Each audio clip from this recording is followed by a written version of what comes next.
media rasi kan gesi ana utun tane abadinati baba kuno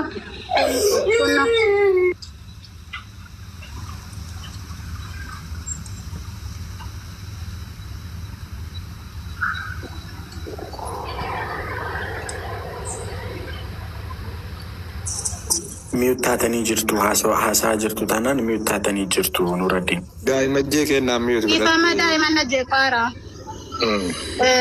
media rasi mana habiba sote an fedeu tuntane wan kana chalu danden haddage wan kana chalu yu dande baden haddage of kofaf mi dame sini gale ana biba bira ku fede miti ofi sachirratti dake wan ana lallatu wan ana natuku wan obbola ko isa jalata ni sa ordo fajiranu amile jaratuku wan asababa kan kotif jarri amileti daban isatu dubbata ture manana hariyatte woguyame ka hadda ergaisina hariyatte suma walin inkire fadde ta kottu kun amile ana tuquda mal fiddi yokim mo mal goti wanta jadu anammas tanan abiba bira kanan naqe na fararamu hinjenne amma simmo mali fiyu ana qofa wadin jiraachuu dhabe hinjenne mana irratti fuude hinjenne wana kasi dubbanna waa heddun dubbadda ammas taanaan dubbii barbaachifna waa hedduun dubbadha waan ani itti waggaame qasammuu koo kikiyya qofaaf of qofaaf miidhamee taa'aa jiru kan ilmi namaa tokko naan beeyne rabbii malee jechuudha isni galee dubbachuu feenaan nan dubbadha garuu dubbachuun durseedhen of qofaaf miidhamee haddagee abiibaa biras kanan deeme dubbii dubbachuu futuun taane kan akkan dubbadhu na godhe jara garuu hin dubbanne ammas taanaan kanan jedheeni bultii isaa ijaarrate eeyyen akkuma sin dhageessan ijaarrate garuu an quban qabu hin beeku wayita dubbatu akka shari'aa jedha garuu shari'aa miti akka shari'aatiin hin deemne ammas taanaan booris taanaan sheeka abbaa feetan fidaa yoo sheeyni dhufee gaafadhee jennaan mirga qaba utuu sin gaafatin naqe abbaa fedhe fuudhee abbaa fedhe hiikuu yoo sheeyni naan jedhee anatu badii qaba miila isaatti kufeen dhiifama isa gaafadha kanan dubbataaru garuu nam tokko qofaaf miti waan isiniif galuu qabu yookiin moddo gongora al tokko qofaatiif dubbataa hin jiru ammas taanaan boris taanaani dubbachuu feenaan waa hedduun dubbadha akkuma nama jedhe mi abiibaa biras kanan gale iccitii koo yookiin iccitii isaa dubbachuuf utuu hin taane yaa ummataa namni hadda rakkina mucayyoo kanaatiif rakkoo mucaatiif mubaarikiif rakkoo jara lammanii kan bartan anaafis wanni isin baruu qabdan yoo an bor daa'ima kiyya dhiisee deeme kanan garaadhaa qabullee rabbiin addana baaseenii nagaa yoon ta'e nagaan adda ba'e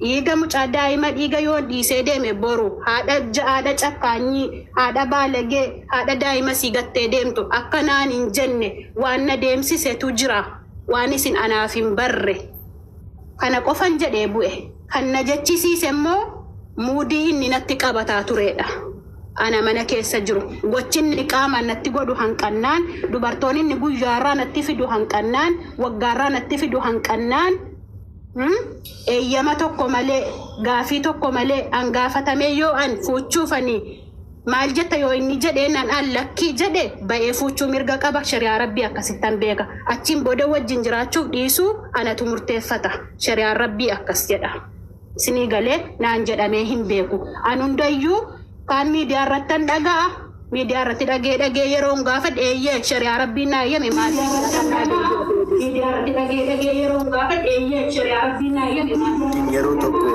dhiifama adda siite abdii miyuut godhi abdii geetaachoo miyuut godhi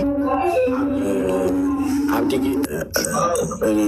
dhiifama addaan si kutee obboleettii koo dhiifama guddaa ammas garuu ani wanta nani hin jaalanne tokko sekreetii mistira keessan mistira siif mubaarak gidduu jiru ammas taanaani abiibaa biratti waan dubbanne dubbachuu feenaan nan dubbadda addas ta'e boris miidhama koo waan an qobaa kiyyatti miidhamee maadiyaatii fuula kootti ba'uuf deemu ba'ee jiru sababaa miidhama nama tokkotti hin dubbanneedhaaf of qofaa miidhamee hordoftoonni isaa shamarroonni inni guyyaarraa gastiirra naqatee taa'u ati hojii isaa hin beeytumoo akkam calluma jette dayyuusa taatee hamman jedhamu ga'een beeka takkaa dubbadhee hin beeku isinii galee ammas taanaani kan manaa ba'e isa kan shaantaa guurratee ba'e isa an bahin jenneen anan gagaafan waan kanarraa waan tokkotti ba'uutti Bayisin jedhuunis ofii keenya. Ministeera keessan otoo namni dhaga'u baatee gaarii miti giiftii qaba. Namni hin dhagahin. Ministeerreedha. Firo takkatti amma akkana goonu nuti amma isin al tokko qo'e firo dhaabsisi qaba. Firo al tokko qo'e al tokko baabaa kalaa. Nuraddiin Abiti. Firo amma nuti achi geenye jirra jedhu. Nasriin faan nasri eessa geesseerta? Kalaas dubbiin kun lafarra bu'ee lafarratti dubbatamu. Firo. Akkas gaariidha. Miidiyaa irraa ba'u. Fira isinis amma lafarratti ilaalta nu qaaman bira jirra. Kunoo nasriin waan kana gadi buusa lafarratti waan jiru nuti ilaalla akkasitti irra bareeda. Miidiyaa irra baati dhaqaati achi kun nasriin faa jiru. O barbaaddani miyuutii magodhaati o barbaaddani akka barbaaddani laayivii cufaati cufamush. Yeroo amma Mubaarakiin bira geennee jirra. Kiyyaa faanillee Laayivii cufamuu dubbiin waan irra geenneen waan gammachuuti isinii deebina. Isinillee warra obboleessa keenyatti as gabbeessitan galatoomaa ulfaadhaa ulfinni isinirraa turu isin jaalanna. Waan biraa maal jennare. bakka xumura Firo xumuree waan jiru sin beeksifna. Xumuraatii natti deebi'aa anis bilbileen tinii ta'e. Hayyesh.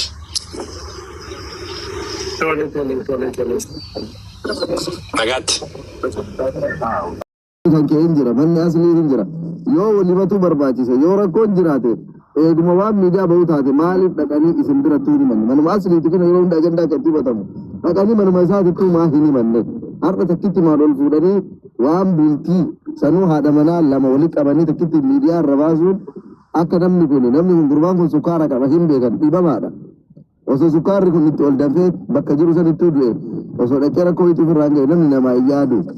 Inde kan maatiin illee amala isaallee Nasri kan balleesse kan duraan dursa dhiifama afaan sirriitti qabadde kan balleesse kan tala viidiyoo haadha manaasaa lammaffaa viidiyoo dalagdee achitti dhuftee himatte naan inni seene isa mumee miti kan deeme sii galeemi duraan dursee haadha manaasaa lammaffaa sanatu viidiyoo dalagee silaa isin jirtu akka obbolaatti magaalaa tokko jirtu si bira dhuftee Nasri waan akkasii rakkinni jira na araarsa jechuu qabdi ture.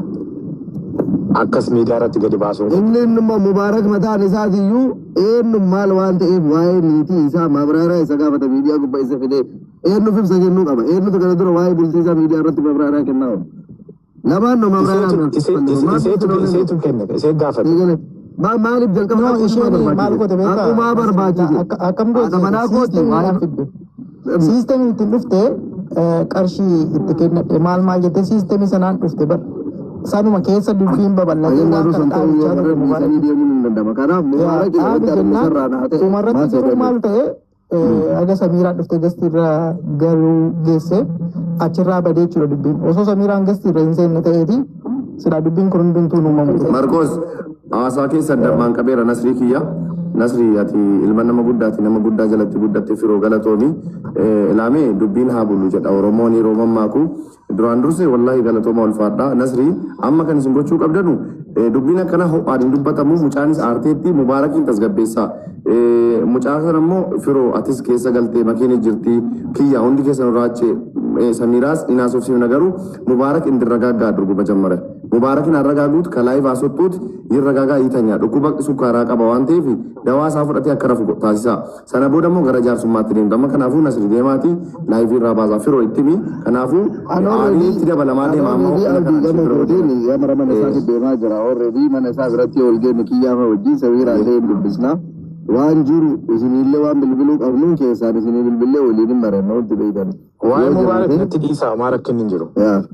Mubaarak matasgabbeessaa malee Samiiraallee maal taate waan ta'u bakka dubbatanii. Waa'ee Mubaarak natti dhiisaa dawwari waa'ee Mubaarak. Waa'ee Mubaarak natti bilbilaa natti dhiisaa garuu amma deemaati Nasriinis deemiiti. Akka musliimaatti quraanni maal jedha sin caalaan beeku gadi teessanii jaarsoliin jiru abboonni jiru sheekonni jiru akka sabaattis akka musliimaattis akka quraanaattis gadi teessanii wanta kana akka shari'aatti teessanii haasa'uu qabdu. afaan namni walirra darbu hin jiru afaan tokko dubbannaa gadi teenyee gadi teessanii akka amantiittis akka sabaattis teessanii wanta kana gadi lafatti buustanii ishee wajjin ishee haasofsiistanii yoo haqqii qabdi haqqii isa sanallee dhiifama gaafate waan ittiin immoo akka amantiitti waan isheen ittiin araara buustu isin dubbattanii himattee rakkina ishee qabdu isheenis himattee dhugaa qabdi haqqii qabdi balleessaa mubaarakillee balleessee jira isa immoo dhiifama gaafachuu qaba isheellee Samiiraa irra teessanii haasofsiistanii wanti miidiyaa irra dhufu kuni hin jigsa ijoollee bittinneessa gaa'ela bittinneessa mana jigsa malee araara gadi hin fidu.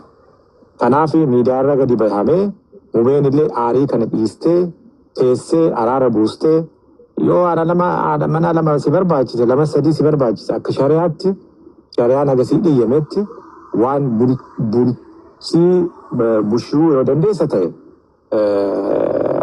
shari'aan waan si dhiyyametti namni si dhowwu hin jiru garuu haadha manaa kee wajjin mari'attee rakkinni jiraate rakkina san hiiktee gadi teessanii itti fufuu dandeessa. Kanaaf asirratti dhufanii immoo akkasii walitti bu'uun walitti dubbachuun ormatu sitti kolfa booru viidiyoo waraabanii sirratti kolfu malee kan kufaatii kee barbaadanii kuffisne jedhanii gammadu malee furmaanni dhufu sooshaal miidiyaa kanarra hin jiru. Kanaaf gadi teessanii gaa'ela keessan hin bareeda.